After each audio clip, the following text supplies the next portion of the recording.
bringing news that matters to you. You're watching the Bahamas Tonight Northern Edition. Welcome back. Tonight we bring you a story of perseverance about four sisters who, despite the odds, went into business in the midst of a struggling economy. Sabrina Brown has their story. Ruth Mae Roberts Newman and her sisters took a leap of faith 6 months ago and opened a clothing and fabric store called Four Sisters in the former LMR Mini Mall downtown. Ruth worked at the International Sewing Center for 21 years until the store closed its doors nearly 2 years ago.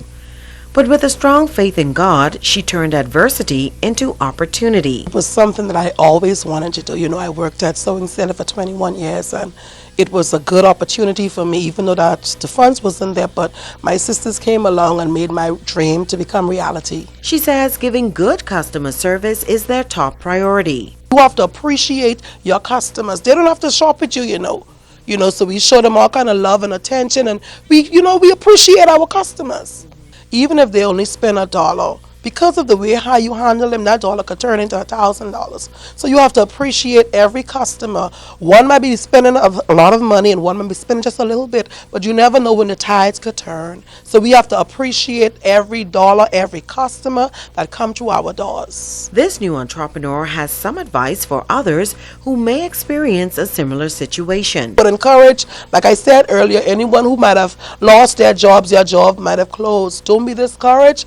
Take a leap of faith. You can do this with God. All things are possible if you believe. Just make one step and I guarantee you the rest is up to God. Sabrina Brown, ZNS Network News. In other news, junior achievers are preparing for the Bahama Jack Conference in the capital this weekend. The highlight of the event will be a speech competition. Competitors from Grand Bahama have been selected for that competition. Megan Shepard has more. Winners for the annual JA Speech Competition officially crowned after delivering their speeches on the topic of youth innovation leading the way. The competition began with some 60 persons and then 16 and finally a top 3. For this year's winner, Letesse Bartlett, the win was particularly special. I've done this competition 3 times. The first time I didn't make it into the semifinals. The second time I made it to the semifinals but never made it to the finals. But now that I actually have the chance that I was in the finals and won is actually a really big boost. Like this tops all other competitions for me, honestly.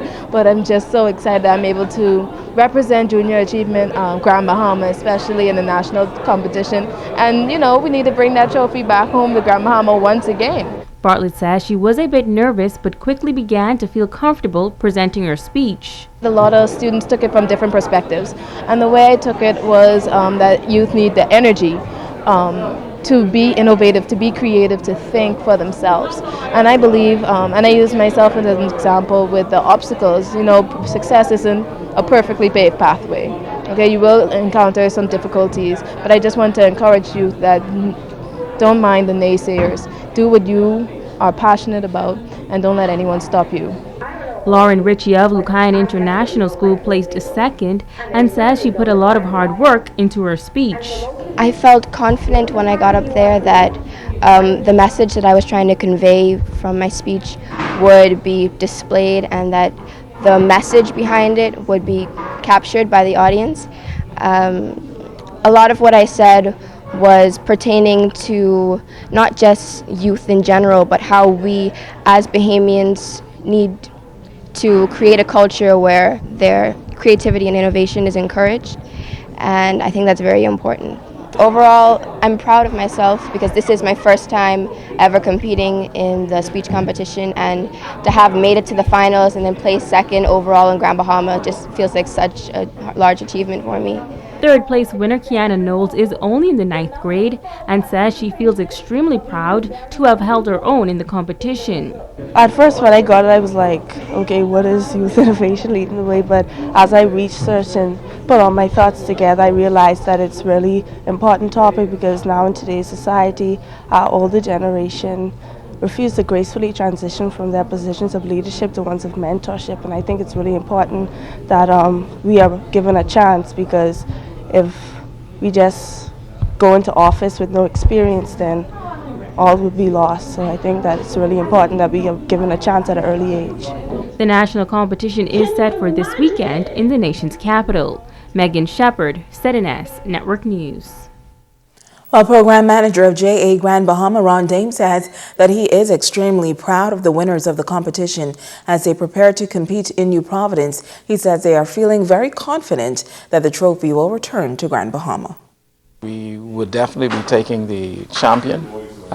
It's where you'll have champion of champions. So from all of the other areas, from Andros and New Providence, the Berry Islands, all of the winners would be there.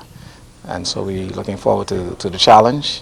We are currently the defending champion, having won the last 2 years. Grand Bahamas speaker have won the last 2 years. And so we're going there. I know there's going to be a tough competition, but we're prepared and we're ready. And we feel confident that we will do extremely well. Carla Brown-Roker of the Ministry of Youth, Sports and Culture, as well as Chairman Donald Glass, say that they are very impressed with the ideas presented by the competitors. What we heard tonight was innovation at its finest.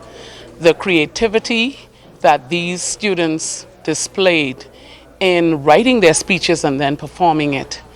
I was in awe, and the audience, I know, now understands that our young people are a force to be reckoned with, and they should all be congratulated for the excellent work that was put on tonight. Junior Achievement has done an excellent job. Many times there are individuals who talk about young people and what they do, the negative things, but we saw tonight on the stage here at Mary Star Academy, we saw our young people step forth and just show us exactly what they can do. With the encouragement of their parents, their guardians, and the advisors, they created some ideas that they gave to us that we can use. And now it is time to ask the doctor.